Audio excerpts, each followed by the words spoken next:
로마서는 12장 1절과 2절을 시작으로 그리스도의 복음의 의미를 실제적으로 살아가는 것에 대해서 자세하고 구체적으로 설명하고자 시도합니다.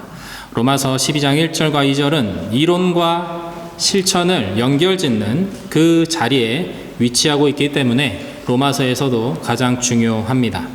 그리고 앞의 내용을 받아들이고 이해한 만큼 그 의미가 깊고 또 힘있는 귀중한 내용이 되기도 합니다.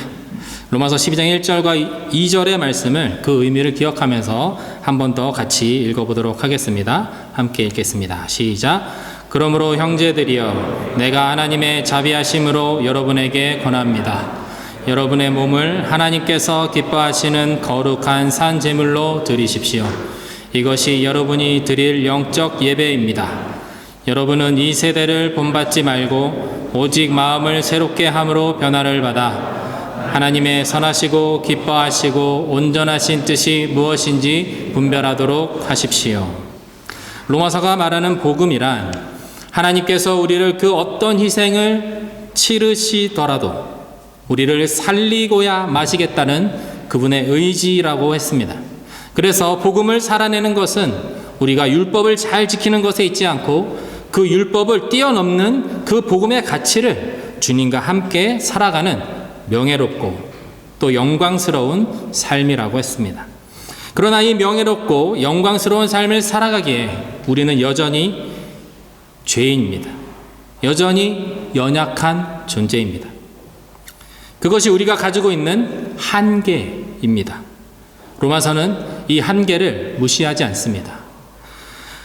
로마서는 오히려 이 한계를 인정합니다. 그래서 복음의 실천에 대해서 말하면서 가장 먼저 말하는 것이 그 한계입니다. 로마서 12장 3절인데요. 제가 읽어보겠습니다. 나는 내게 주신 은혜를 힘입어 여러분 각 사람에게 말합니다. 여러분은 마땅히 생각할 그 이상의 생각을 품지 말고 오직 하나님께서 각 사람에게 나눠주신 믿음의 분량대로 분수에 맞게 생각하십시오. 마땅히 생각할 그 이상의 생각을 품지 말라라는 이 말씀에 대한 설명은 그 이어지는 구절인 오직 하나님께서 각 사람에게 나눠주신 믿음의 분량대로 분수에 맞게 생각하라에 있습니다. 믿음의 분량대로 분수에 맞게 생각하라라는 것은 다름 아닌 우리의 한계를 받아들이라는 것입니다. 믿음이 큰 사람과 믿음이 적은 사람에 대한 어떤 구분이 아닙니다. 각 사람 모두는 죄인이고 그 죄인인 우리가 가진 한계를 기억하며 겸손하게 살아갈 것을 말씀하고 계시는 것입니다. 우리의 한계는 성격도 아닙니다. 재정도 아닙니다. 신체적인 능력도 아닙니다. 한계는 우리의 능력에 있지 않습니다. 한계는 어디까지 무엇을 할 수 있느냐라는 어떤 그 가능성에 있지 않고 그보다 우리의 한계는 우리가 어쩔 수 없는 죄인이라는 그 존재적인 것에 있습니다. 죄가 우리의 한계입니다. 이 세상에 그 누구도 넘을 수 없는 한계선이 바로 죄입니다. 그래서 우리에게는 소망이 없습니다. 죄가 있는 사람은 절대로 넘을 수 없는 그 한계선, 그 한계선을 넘을 수 있는 분은 오직 예수 그리스도 뿐이십니다. 그러므로 예수님께서 사람의 모습으로 이 땅에 오셔서 그 죄의 한계를 십자가를 지심으로 우리를 구원하시기 위해서 우리를 그 사랑의 자리로 다시 되돌려 놓기 위해서 그 한계선을 넘어서신 것입니다. 죄의 삭은 사망입니다. 죄의 결과는 죽음입니다. 아담이 선악과를 먹고 죄를 지음으로 죽게 되었습니다. 그러나 예수님께서 오셔서 그 죄의 결과인 죽음을 넘어서셨습니다. 죽음을 이기셨습니다. 우리 인간이 절대로 넘어설 수 없는 죄와 그 죄로 인해 받게 되는 죽음이라는 그 결과를, 그 한계선을 부활이라는 것으로 넘어서신 분이 바로 우리 주님이신 것입니다. 복음은 우리에게 그 죄의 한계선, 그 죽음의 한계선을 넘어서신 하나님의 아들 예수 그리스도를 붙잡고 이 험한 세상, 이 죄악된 세상을 죽지 말고 포기하지 말고 살아가라 라고 말하고 있습니다. 예수를 믿으면 그분이 우리 삶에 오셔서 우리의 한계를 넘어서 복음을 살아내는 존재로, 사랑을 따라 살아갈 수 있는 존재로 바꾸어 가신다라는 것입니다. 존재입니다. 존재입니다. 능력이 아닙니다. 무엇인가를 할 수 있는 능력이 아닙니다. 존재가 바뀌면 그 능력은 따라오는 것입니다. 뿌리가 바뀌면 열매가 바뀌듯이 하나님은 우리를 완전히 새로운 존재로 바꾸어 주시기를 원하시는 것입니다. 지난주 말씀에서 우리는 예수님께서 십자가에 달리심으로 그 잔인한 처형 틀에 불과했던 십자가가 오늘 우리에게는 사랑의 상징, 거룩함의 상징이 되었다라고 했습니다.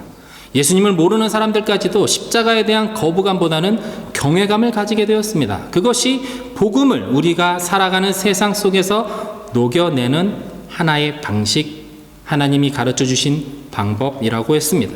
세상의 것과 다른 어떤 것을 만들어내는 것이 아닙니다. 세상을 뒤집어 엎어서 무엇인가 새로운 것을 찾아내려는 것이 아닙니다. 세상 속에서, 이 세상 속에서, 지금 이 세상 속에서 내가 가지고 있는 그 복음을 살아내므로 우리가 가진 그 복음의 능력을 세상 속에 나타낼 수 있어야 한다라는 것입니다. 세상의 그릇에 우리가 가진 복음을 담아내는 것입니다. 마태복음 10장 42절의 말씀을 현대인의 성경으로 읽어보겠습니다. 내가 분명히 말해둔다. 아주 보잘것없는 사람이지만 그가 내 제자라는 이유로 그에게 냉수 한 그릇이라도 대접하는 사람은 반드시 상을 받을 것이다. 누구나 자선을 베풀고 누구나 선을 베풀 수 있습니다. 그러나 그것이 예수님의 제자에게 베푸는 것이라는 그 이유 때문에 건네는 물 한 잔이라면 그것은 하늘나라의 상급을 받을 만한 일이라고 예수님께서 말씀하고 계십니다. 누구나 세금을 내고 누구나 공공질서를 지키고 누구나 정치인이나 권력자들 앞에서 그들을 존중합니다. 예의를 지킵니다. 그러나 예수님을 따라 살아가는 그리스도인이기 때문에 내가 세상에서 질서를 지키며 본이 되는 모범 시민으로서의 삶을 살아간다는 것은 내가 믿는 복음을 내가 살아가는 세상 속에 담아내려고 하는 시도여야 합니다. 하나님께서 일하시는 방법, 그것은 바로 이러한 믿음의 사람, 참된 복음 때문에 좋은 삶, 도덕적인 삶, 옳은 삶을 살아내고자 몸부림치며 기도하는 사람들을 통해서입니다. 그 작은 삶을 들어서 하나님께서는 하나님 되심을 세상 가운데 분명하게 나타내 주시는 분이십니다. 사사기 7장 1절에서 8절의 말씀을 제가 세 번역으로 읽어보겠습니다. 여룻바알이라고도 하는 기드온과 그가 거느리는 모든 군대가 일찍 일어나 하롯이라는 샘 곁에 진을 쳤는데 미디안의 진은 거기에서 북쪽 골짜기에 있는 모래 언덕에 있었다. 주님께서 기드온에게 말씀하셨다. 내가 거느린 군대의 수가 너무 많다. 이대로는 내가 미디안 사람들을 내가 거느린 군대의 손에 넘겨주지 않겠다. 이스라엘 백성이 나를 제쳐놓고서 제가 힘이 세어서 이긴 줄 알고 스스로 자랑할까 염려된다. 그러니 너는 이제라도 그들에게 말하여 두려워서 떨리는 사람은 누구든지 길르앗산을 떠나서 돌아가게 하여라. 기드온이 두려워서 떠는 자를 돌아가게 하니 그들 가운데서 22,000명이 돌아가고 10,000명이 남았다. 주님께서 또 기드온에게 말씀하셨다. 군인이 아직도 많다. 그들을 물가로 데리고 내려가라. 내가 너를 도와 거기에서 그들을 시험하여 보겠다. 내가 너희에게 이 사람이 너와 함께 나아갈 사람이라 일러주면 너는 그 사람을 데리고 가거라. 내가 또 너에게 이 사람은 너와 함께 나가지 못할 사람이라 일러주면 너는 그 사람은 데리고 가지 말아라. 기드온이 군대를 물가로 데리고 내려가니 주님께서 기드온에게 이렇게 일러주셨다. 개가 핥는 것처럼 혀로 물을 핥는 사람과 무릎을 꿇고 물을 마시는 사람을 모두 구별하여 세워라. 손으로 물을 움켜 입에 대고 핥는 사람의 수가 300명이었고 그 밖의 백성들은 다 무릎을 꿇고 물을 마셨다. 주님께서 기드온에게 이르셨다. 물을 핥아 먹은 300명으로 너희를 구원하겠다. 미디안 사람들을 너희 손에 넘겨주겠다. 나머지 군인은 모두 온 곳으로 돌려보내라. 그래서 기드온은 물을 핥아 먹은 300명만 남겨두고 나머지 이스라엘 군대는 각자의 집으로 돌려보냈다. 남은 300명은 돌아가는 군인들에게서 식량과 나팔을 넘겨받았다. 미디안의 진은 그 아래 골짜기에 있었다. 사사시대에 기드온이 이끄는 이스라엘 군대는 미디안과 전쟁을 치르고 있었습니다. 미디안의 압제에 시달리던 이스라엘의 반격이 시작된 것이었습니다. 자유를 향한 이스라엘의 걸기의 전면에는 바알의 제단을 헐어버림으로 여룻바알이라는 그 별명을 얻게 된 바알과 싸우는 자라는 뜻의 그 여룻바알이라고 불리우는 기드온이 있었습니다. 그런데 전투를 앞두고 하나님께서는 기드온에게 군대의 숫자를 줄이라 라고 말씀하십니다. 전쟁을 치르기 위해서는 한 사람의 군인이라도 더 있어야 이길 확률이 높아지는 것인데 하나님께서는 오히려 기드온에게 군대를 줄여라 라고 말씀하시는 것입니다. 그것도 2번이나 말입니다.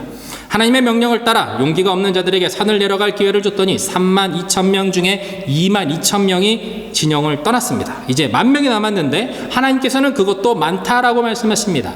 기드온이 군대를 이끌고 물가를 가서 물을 마시게 합니다. 물을 손으로 떠서 핥아먹는 자들과 머리를 물에 대고 마시는 자들, 무릎을 꿇고 마시는 자들이 있었습니다. 하나님께서 뭐라고 말씀하십니까? 물을 떠서 먹은 300명 외에는 다 돌려보내라 라고 말씀하십니다. 이제 기드온에게는 300명만 남게 되었습니다. 누군가는 전장에서 물을 혀로 핥는 것은 너무나도 부주의하고 지혜가 없으므로 하나님께서 물을 무릎을 꿇고 손을 떠서 마시는 지혜롭고 적에 대한 경계심도 있는 기본이 된 용사 300명을 추려서 기드온에게 주신 거다라고 말하기도 합니다. 그러나 저는 좀 다르게 생각합니다. 왜냐하면 손으로 물을 떠서 먹든 흐르는 시냇물에 머리를 박고 물을 마시던 그것은 전투력과는 큰 상관이 없기 때문입니다. 하나님께서 원하시는 것은 숫자를 줄이고자 하신 것입니다. 하나님의 목적은 전투를 잘하는 정예 300명을 추려내시고자 한 것이 아닙니다. 하나님은 군대의 수 자체를 말도 안 되게 적은 수로 줄이는 것에 그 목적이 있으셨다라는 것입니다. 이미 22,000명이 떠날 때 떠나지 않은 이 1만 명은 이미 결정을 했습니다. 목숨을 내놓고 이스라엘을 위해서 나의 가족과 나의 친구들을 위해서 나는 싸울 것이다. 그것이 아니라면 이미 그들은 22,000과 함께 산을 내려갔어야 합니다. 그 헌신, 그 용맹함은 다 비슷합니다. 그러나 이 300명이라는 사람의 숫자, 이 숫자의 의미는 그것이 500명이 되든 그것이 1000명이 되든 이미 그 숫자로는 미디안의 수만 대군에 비해서 턱없이 부족했습니다. 절대 이길 수 없는 숫자에 불과합니다. 300이면 어떻고 500이면 어떻고 1000이면 어떻습니까? 이미 그쪽은 수만 명입니다. 낙타도 많았습니다. 바다에 모래알같이 많았다라고 이야기하고 있습니다. 하나님께서는 기드온에게 그렇게 하신 이유가 무엇인지 2절에서 설명하고 계십니다. 이스라엘 백성이 나를 제쳐놓고서 제가 힘이 세어서 이긴 줄 알고 스스로 자랑하는 것을 방지하기 위해 그렇게 하셨다라고 쓰고 있습니다. 기드온의 전쟁의 방법은 무엇이었습니까? 300명이 열심히 칼과 창을 움직여서 그렇게 싸우지 않았습니다. 한밤중에 나팔을 불고 손에 든 항아리를 깨뜨리며 주님의 칼이다, 기드온의 칼이다 라고 외치는 그것이었습니다. 손도 대지 않고 코를 푸는 격이었습니다. 기습이라고 생각하고 크게 놀란 미디안의 군사들이 서로 엉켜 싸웠고 도망가기 바빴습니다. 이스라엘 군대는 그들을 추격하며 그들을 진멸하였습니다. 300명의 전투 실력이 아닙니다. 군대의 용맹함이 아니라 하나님의 역사하심으로 미디안의 대군을 물리치게 하신 것입니다. 하나님께서 이스라엘을 이기게 하신다라는 것을, 하나님께서 살아계셔서 이스라엘을 다스리신다라는 것을, 하나님께서 친히 역사를 이끌고 계시고 세상을 다스리고 계신다라는 것을 보여주시기 위함입니다. 기드온의 300용사, 다윗의 물맷돌, 모세의 지팡이, 이 모두가 다 어찌 보면 평범한 것들이고 세상에 흔한 것들입니다. 다윗도 모세도 기드온도 평범한 사람들입니다. 이 평범한 사람들, 이 평범한 것들을 하나님께서 들어서 사용하시는 것, 그것이 하나님의 방법이라고 말하고 있습니다. 가장 미천한 것들을 통해서 하나님의 영화로우심을 드러내는 것, 그것이 바로 하나님의 방법이라는 것입니다. 고린도전서 1장 26절에서 31절의 말씀입니다. 형제들아 너희를 부르심은 보라 육체를 따라 지혜로운 자가 많지 아니하며 능한 자가 많지 아니하며 문벌 좋은 자가 많지 아니하도다. 그러나 하나님께서 세상에 미련한 것들을 택하사 지혜 있는 자들을 부끄럽게 하려 하시고 세상의 약한 것들을 택하사 강한 것들을 부끄럽게 하려 하시며 하나님께서 세상의 천한 것들과 멸시받는 것들과 없는 것들을 택하사 있는 것들을 패하려 하시나니 이는 아무 육체도 하나님 앞에서 자랑하지 못하게 하려 하심이라. 너희는 하나님으로부터 나서 그리스도 예수 안에 있고 예수는 하나님으로부터 나와서 우리에게 지혜와 의로움과 거룩함과 구원함이 되셨으니 기록된 바 자랑하는 자는 주 안에서 자랑하라 함과 같게 하려 함이라. 가장 천한 십자가를 들어서 세상에서 가장 강하다고 생각하는 사람들을 부끄럽게 하셨습니다. 예수 그리스도의 십자가의 죽으심과 부활이 그렇게 했습니다. 예수님께서는 십자가에서 온갖 멸시와 천대를 몸소 받으시고 부끄러움을 당하셨습니다. 그러나 부활의 영광으로 주님은 우리의 지혜와 의로움과 거룩함과 구원함이 되어 주셨습니다. 그리고 우리에게 너희도 이와 같이 하라 라고 말씀하십니다. 새 계명을 너희에게 주노니 서로 사랑하라 라고 말씀하십니다. 선한 데는 지혜롭고 악한 데는 미련하라 라고 말씀하십니다. 총 16장으로 되어 있는 로마서를 마무리하는 이 시점에서 사도 바울은 그리스도를 믿는다고 하는 사람들 중에서도 여전히 그 한계 너머에 계시는 주님을 보지 못하고 여전히 죄 가운데 머물러 있는 사람들이 있다라고 언급합니다. 오늘 본문 17절과 18절의 말씀인데요. 우리 한번 같이 읽어보겠습니다. 시작. 형제들이여, 내가 여러분에게 권합니다. 여러분은 배운 교훈의 역행에 분열을 일으키고 회방하는 사람들을 경계하고 그들을 멀리 하십시오. 그런 사람들은 우리 주 그리스도를 섬기지 않고 자기 배만 채우며 그럴듯한 말과 아첨하는 말로 순진한 사람들의 마음을 현혹합니다. 사도 바울은 교회 안에 그리스도를 섬기지 않고 자기 배만 채우며 사람들을 현혹하는 사람들이 있다라고 말합니다. 그들은 교훈에 역행하는 사람들입니다. 사랑을 말하는 곳에서 미움을 일삼는 사람들입니다. 협력하여 선을 이루고자 하는 곳에서 분열과 회방을 일삼는 자들입니다. 사도 바울은 자신의 삶을 다 바쳐 전도하며 교회를 세우면서 경험하며 고백하는 것이 있습니다. 그것은 교회가 세워지는 데 있어서 지속적인 회방과 저항이 있었다라는 것입니다. 특히 유대인들의 공격과 회방은 그에게 있어서 정말 끈질긴 것이었습니다. 사도행전 14장에 보면 이고니온이라고 하는 도시에 도착한 사도 바울이 복음을 전하자 복음을 반대하는 일부 유대인들은 이방 사람들을 선동해서 바나바와 바울을 돌로 쳐서 죽이려고 했습니다. 이들을 피해서 루스드라라고 하는 도시에서 복음을 전하던 바울을 이 유대인들이 다시 쫓아옵니다. 그리고 사람들에게 다시 저 바울을 돌로 쳐서 죽이자고 선동합니다. 결국 사람들은 바울을 돌로 쳤습니다. 거의 죽게 된 바울은 성 밖으로 내쳐집니다. 그러나 성 밖에 버려진 바울은 죽은 줄로만 알았지만 다시 일어나서 성 안으로 들어가 복음을 계속 전했습니다. 여기서 끝이 아닙니다.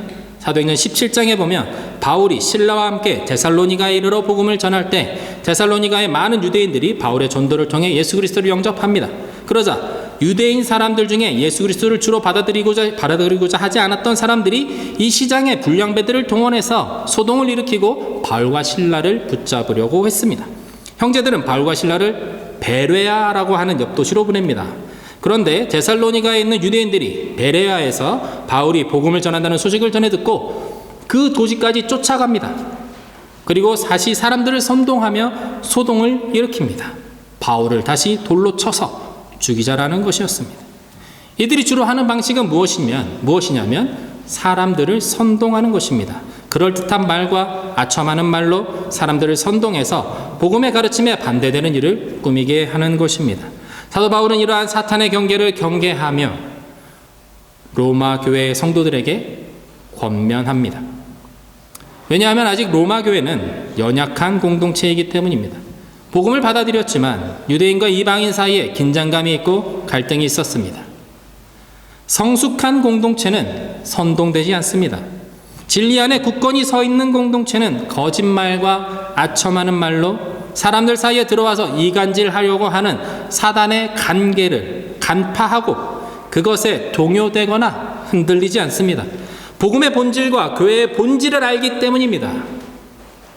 복음을 알고 교회를 아는 그 성도들은 사랑에 따라서 행동합니다. 넉넉하게 서로 용납하고 받음으로 모든 오해와 비난을 불식시키는 능력이 그들에게 있습니다.